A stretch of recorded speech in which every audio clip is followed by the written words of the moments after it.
deconstructed these walls and I found a business. Welcome to the Deconstructionist Podcast. I'm your host, John Williamson, and we're back with part 2 of my interview with Carrie Sheffield. Before we get to that, just a couple quick updates. First of all, thank you guys for all being very, very patient. It was about a month between episodes. That was not planned. It was on the calendar to continue weekly, and then I was in the midst of a move, moving to a new house and setting up a new recording studio, and that took longer than I anticipated. And then right immediately after that, I got COVID again. So so feeling way better now. I still sound a little bit under the weather, but I feel great. Feel much better, and so hopefully there will be no more stops until the end of season 12 here. And then again, like I said, we'll take a probably shorter break than we had intended before we launch into the end of the year and finish up the end of the year. But for now, this is part 2. Hopefully you enjoyed the first part. If you haven't listened to it yet, pause, go back, listen to that part first. But Carrie Sheffield was super fun interview and just an absolutely fascinating story of just someone who overcame like a number of obstacles to be the success that she is today. So she is a columnist and broadcaster in Washington, D.C. The book that she just released is a best-selling book called Motorhome Prophesies, A Journey of Healing and Forgiveness. That just came out. Fascinating book. Absolutely fantastic read. Check it out. You've probably seen her. She's been all over the news. She's been on numerous different channels and has published in all sorts of different publications as well, from the Wall Street Journal, Time Magazine, USA Today, CNN Opinion, the New York Times, Washington Post, CNBC, National Review, the DC Examiner, Newsweek, HuffPost, and Daily Caller. As well as numerous others. So she's been all over the place. She's been on Fox News, Newsmax TV, Fox Business Network, MSNBC, CNN, PBS, and BBC. She worked as a White House correspondent for a time, and is just obviously, as you can see in her bio, quite prolific. So super kind and fun interview. So hopefully you guys enjoy the second part of this. In the meanwhile, check out the website. We did have a slight update. So unfortunately, there's some confusion with the renewal and lost the domain name. So if you go to .com, you're going to notice some weird, I don't know what's going on in there, but we secured .org. So same website with just .org at the end. If you go to any of our Linktree links that are in the bios of all of our social media, it'll take you straight to the new website. It's just thedeconstructionist.org now. Able to save the entire website, though. So all of the content that was on the old website is on the new one, including all of our blogs, links to our social media, links to our Patreon, our web store, which now has international shipping and different options available. As well as for free, you can stream any of our back catalog of episodes through the website. So I'll be updating that today, in fact. So go check it out. Otherwise, enjoy the second part of this episode. We'll be back next week with a brand new guest. And until then, I give you Carrie freaking Sheffield. We built a church on certainty that fears everything against it. It's funny. I'm not at all surprised by that data. Because at the core, one of the main focal points of like the 12-step programs that they use for AA is believing in a power greater than yourself, and sort of, and part of that too kind of leads back to you were talking about anxiety. I remember my therapist saying at one point, anxiety, often stems from trying to control that which you can't control, and once you let go of that, the letting go, the act of letting go is part of kind of like relieving that stress or that anxiety.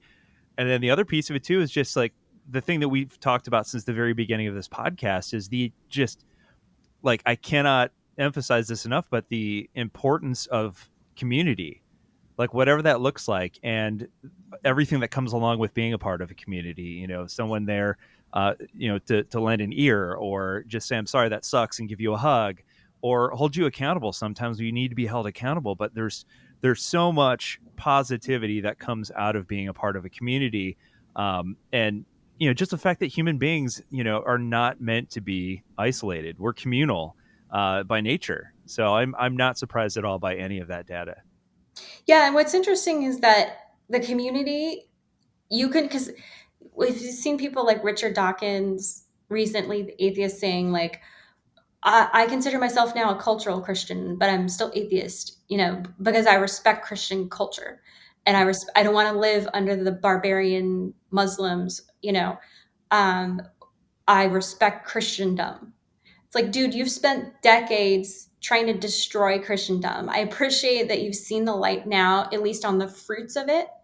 But here's the thing, you can't take the fruit without the tree.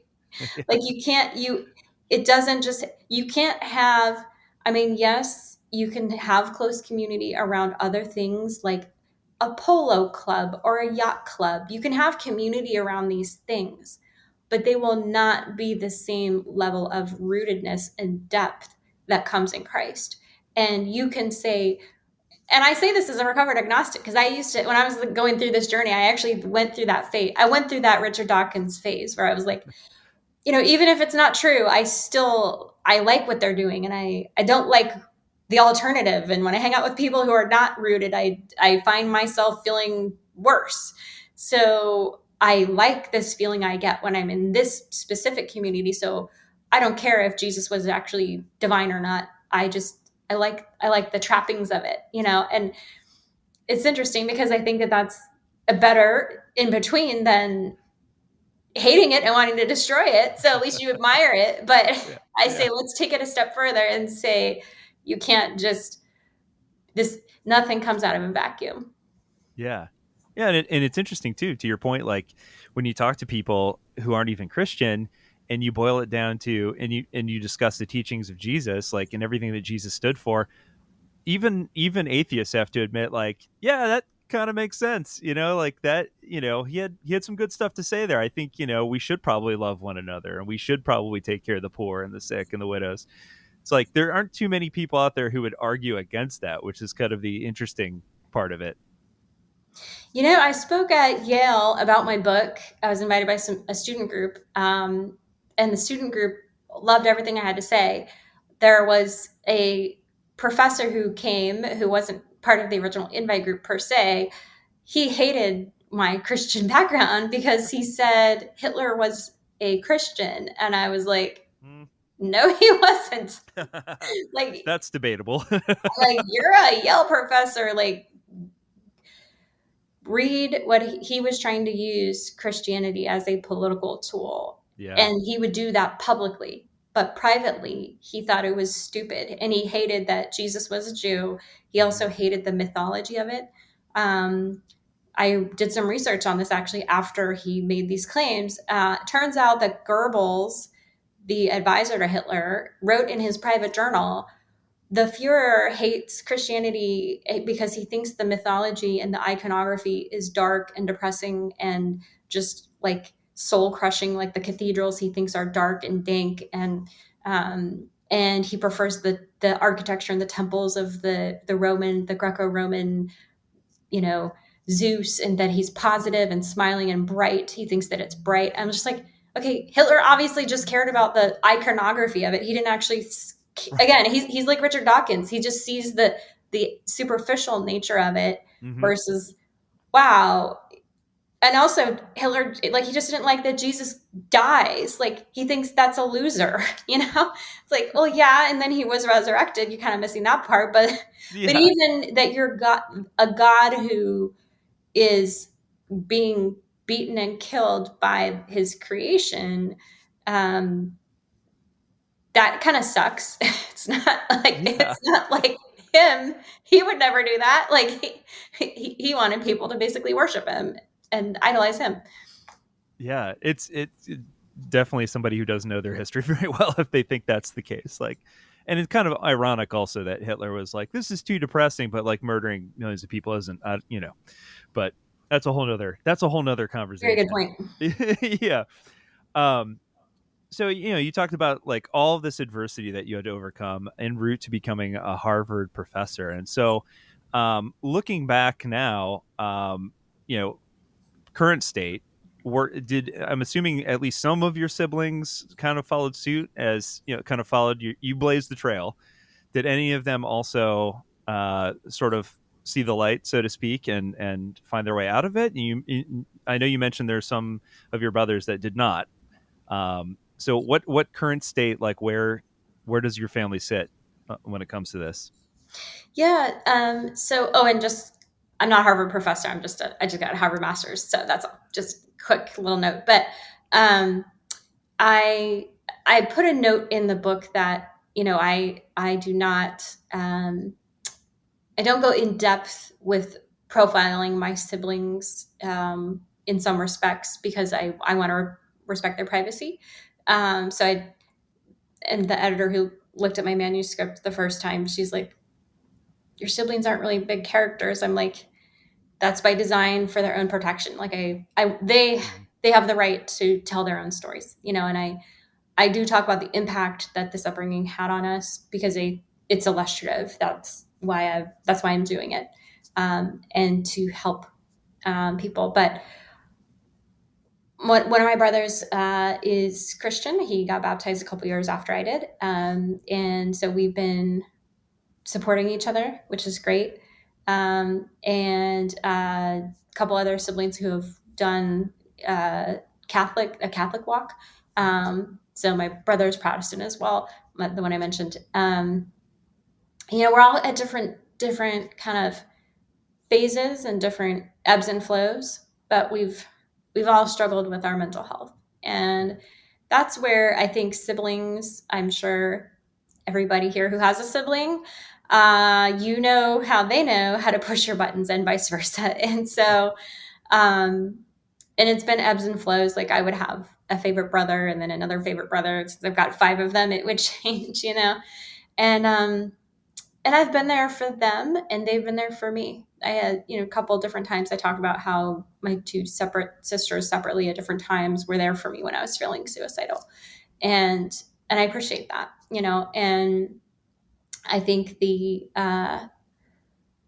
trauma response, knowing how to push someone's buttons and vice versa, it can be hard to unwire that default and to feel like the sibling actually loves me versus I'm in competition with them, or because that's one other thing of the cult stuff is that you turn yourself, turning the members on each other so that there's not actually a deep love for each other. You're actually kind of hating each other because ultimately cults are founded on hate.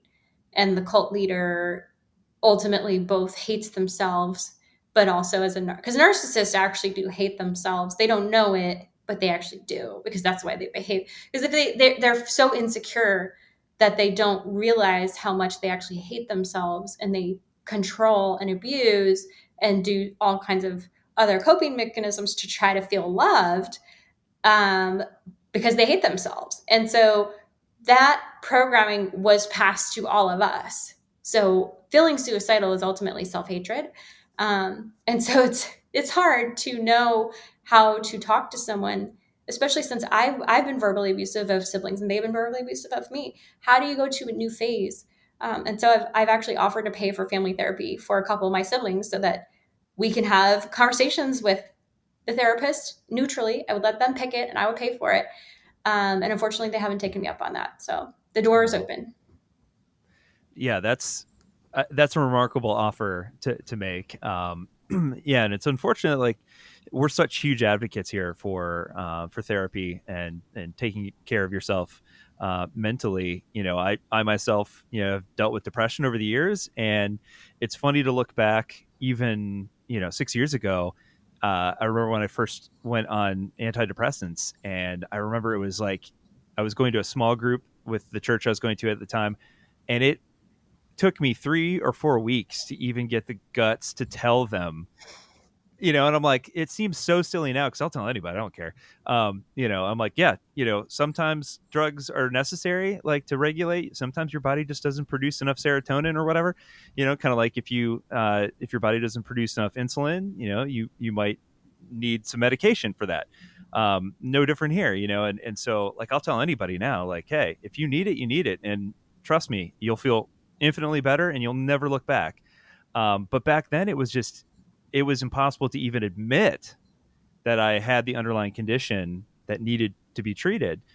And I feel like a lot of people probably were raised in that way, where especially within guys. I know you mentioned earlier that the disparity between men and women, like we're like from the male side, it's like generations of just suppressing your feelings and not talking about it.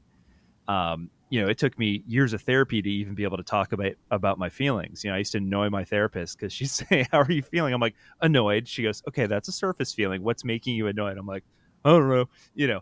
So it's so I get it. And therapy is hard. It's uncomfortable often. It's painful. But my God, is it so worth it? After you work, grin and bear it and kind of work through it.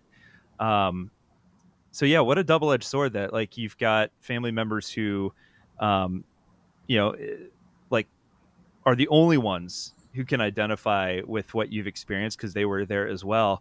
But on the flip side, also know how to, as you said, trigger, that response. So that's, I can't even imagine. So talk a little bit about ultimately, you mentioned this a little bit at the top, but I'd love for you to talk a little bit more about your hope for this book, because obviously you have a goal in mind, and you've already sort of seen the fruits of some of that with the response that you've gotten initially. But ultimately, what is your hope for this book?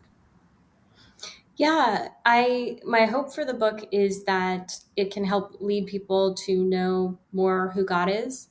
I talk a lot about a book by Tim Keller named Counterfeit Gods, and each chapter is a counterfeit God that we use in place, that we worship the created instead of the creator. And so my goal with the book is to help people understand through my walk, and maybe see some reflection in their walk, how God, a major theme that I have in the book is that God is not religion. So that even if you've had church hurt or some type of religious abuse, I do believe that's no coincidence why Gen Z is the most anxious and depressed generation. Usually in sociology or demography, like the older generation is suicidal because they're in a lot of physical pain and they're ready to die, and they have higher suicide. And the fact that Gen Z is like young people and they are feeling suicidal, that is a huge red flag. And to me, it's no coincidence that they're also the most unchurched. They're the most un-Christian generation that this country has seen in more than 200 years, almost 250 years. So this is a sociological experiment that America has never tried before. I mean, it really started in the 1960s when you had the massive upheaval and the assault on our Judeo-Christian heritage. But the thing is, I wrestle with that in the book because I agree that there were evil things done in the Judeo-Christian heritage using God's name falsely. And so we need to repent and acknowledge those things, but also acknowledge that's not the end of the story. And so that's why you can't. So Richard Dawkins, it's interesting because he's over there in Europe, which is far more secular than we are. And it's like they're 20, 30 years ahead. He doesn't like what he's dealing with. I don't want to be in that place either. So my hope in this book is to help our country, yes, be honest and truthful about the evil done in the name of Christ and in the name of God. I had evil spoken over me in the name of Christ. I had a curse put on me in the name of Christ. That's evil. And we have to acknowledge that, and to acknowledge that it hurts people and that it causes them to hate God because you're using his name wrongly. And I like to say I heard a pastor on Instagram, and I didn't should have clipped who it was. I don't want to steal his line, but it's a great line. And it is that if you hear Beethoven's Ninth Symphony played horribly, you don't blame Beethoven, you blame the musicians. So It's really that's good. a horrible Christian who abuses you. Don't blame Jesus. That's such a good way to put it. If you find out who that was, let me know. That's really good. Um, yeah, and I think it's there. I don't think there's any question as to some of the causes behind the rise in suicide amongst this generation. I mean, it feels like a sort of lost generation trying to find its footing and figure out who they are, on top of all of these other societal pressures placed on them right now. And then on top of that, you can't even afford to buy a house anymore. So it's like, it's unbelievable. And I would argue that there are more pressures placed on this generation than any prior generation in the history of America at this point. So, if at some point we can continue to make therapy normalize therapy and normalize mental health and make it accessible and affordable, I think we'd be moving in the right direction. Yeah, and it's interesting because I think there are some Christians who, they might have actually judged you for using medication or judged you. I mean, the reason you felt reticent is because it's very rational, because a lot of people, Christians, they say, well, just pray harder. Oh yeah, you're not righteous enough. Like you just need Jesus more. Like, okay, but what does that actually mean? And Kurt Thompson, if you guys aren't familiar with him, he's fantastic. He's a really well-known therapist who's Christian, and he studied neuroscience and the neurobiology. Like you said, it is a chemical and physical thing. And that's the first time I went to therapy. It was actually a Mormon bishop at the time, because I was a BYU student. And he said, if you had a broken leg, you wouldn't think twice about getting a cast. Or if you had chemo, you wouldn't think twice about, I'm sorry, if you had cancer, you wouldn't think twice about going and getting chemo.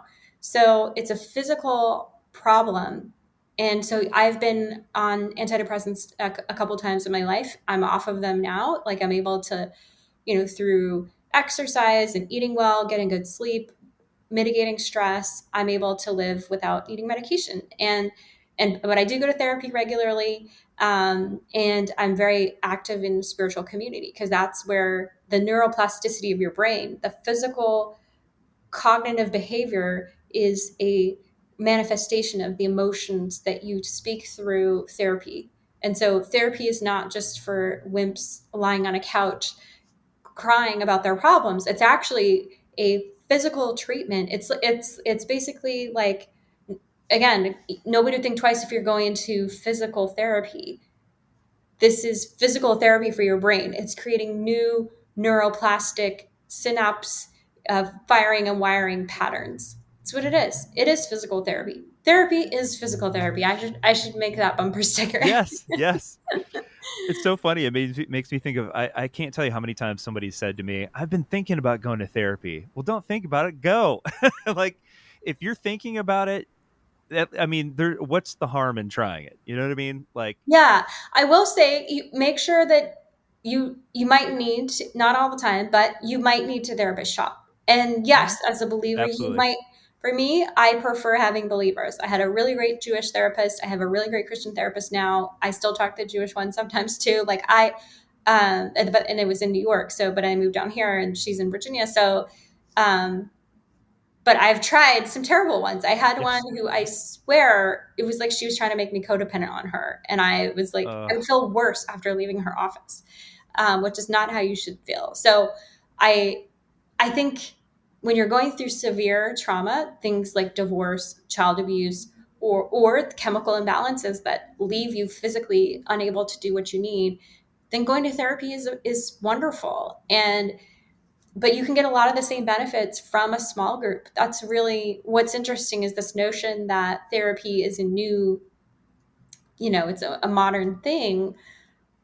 It's actually just kind of applying things that we've known all along, and that a lot of clergy have played that role in a lot of respects of, the confession booth. That's like a therapy room. Yeah. And so I also read a book that really transformed, and I talk about in the book, transformed my life. It was a book by a guy named Donald Robertson. He's a therapist, and he also has a background in Stoic philosophy and understanding the Stoicism and the classics and Greco-Roman philosophy. And his book is about the cognitive behavioral therapy, CBT, which I think is probably the most effective school of therapy in my view. It is rooted, the people who founded it are actually, they explicitly said, we're we're rooting our tactics in Stoicism, which was an ancient Roman school of philosophy, Greco-Roman, and it was created to train young men on how to be virtuous leaders and good rulers. So it's like the elite young men were sent to these philosophy schools to learn Stoicism. So it's the same ideas. And like the Bible says, there's nothing new under the sun. So for therapy, it's like, okay, we'll just do what's already been done for thousands of years. It's just it's just got maybe a few new words. Yeah, absolutely. I love it. Well, thank you so much for spending some time with me today. Before I let you go, where can people stay up on top of what you're up to and get a copy of the book? Yeah, so I've got a Substack. That's probably the easiest place. I do monthly updates on there. And that's for the free newsletter. If you do paid, we have more regular updates as well. And again, here's the book, Motorhome Prophecies. It's on Amazon, and you can get it. If you prefer local bookstores, call your local bookstore and ask them if they don't have it on the shelf to order it for you. And I'm on all the social media platforms, the big ones, and look forward to connecting. Awesome. Thank you so much. We'll have the links in the show notes, so go check it out. Go grab a copy of the book. Thank you so much for spending some time with me today. Thank you, John. God bless. The foundation we laid, no church. Tell me what made us think that we could keep others away in the name of some so-called safety. 'Cause we sold our souls for a little bit of power and control, and we left a hole, and those were called to love. Oh, church, what have we done? No church. When will we ever see? Until we're all treated the same, and nobody is actually free.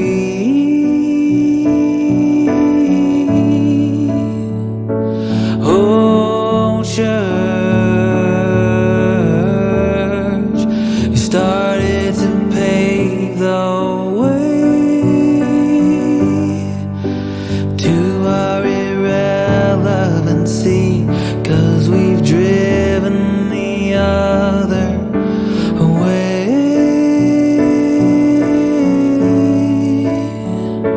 'Cause we sold our soul for a little bit of power and control, and we left a hole, and those were called to love. I guess they're not enough. Oh, church, what have we done? But there is hope, somewhere to go, someone to feed, someone to lead, someone to clothe. And who are we if not redeemed, bringers of peace and justice, sweet and holy love? Oh, church, what have we done? No, church, what have we done?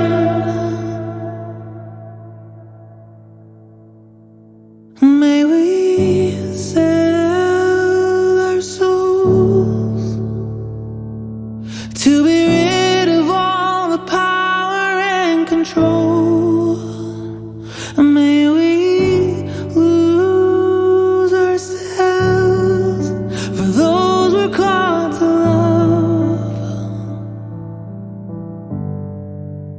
Church, let that be us.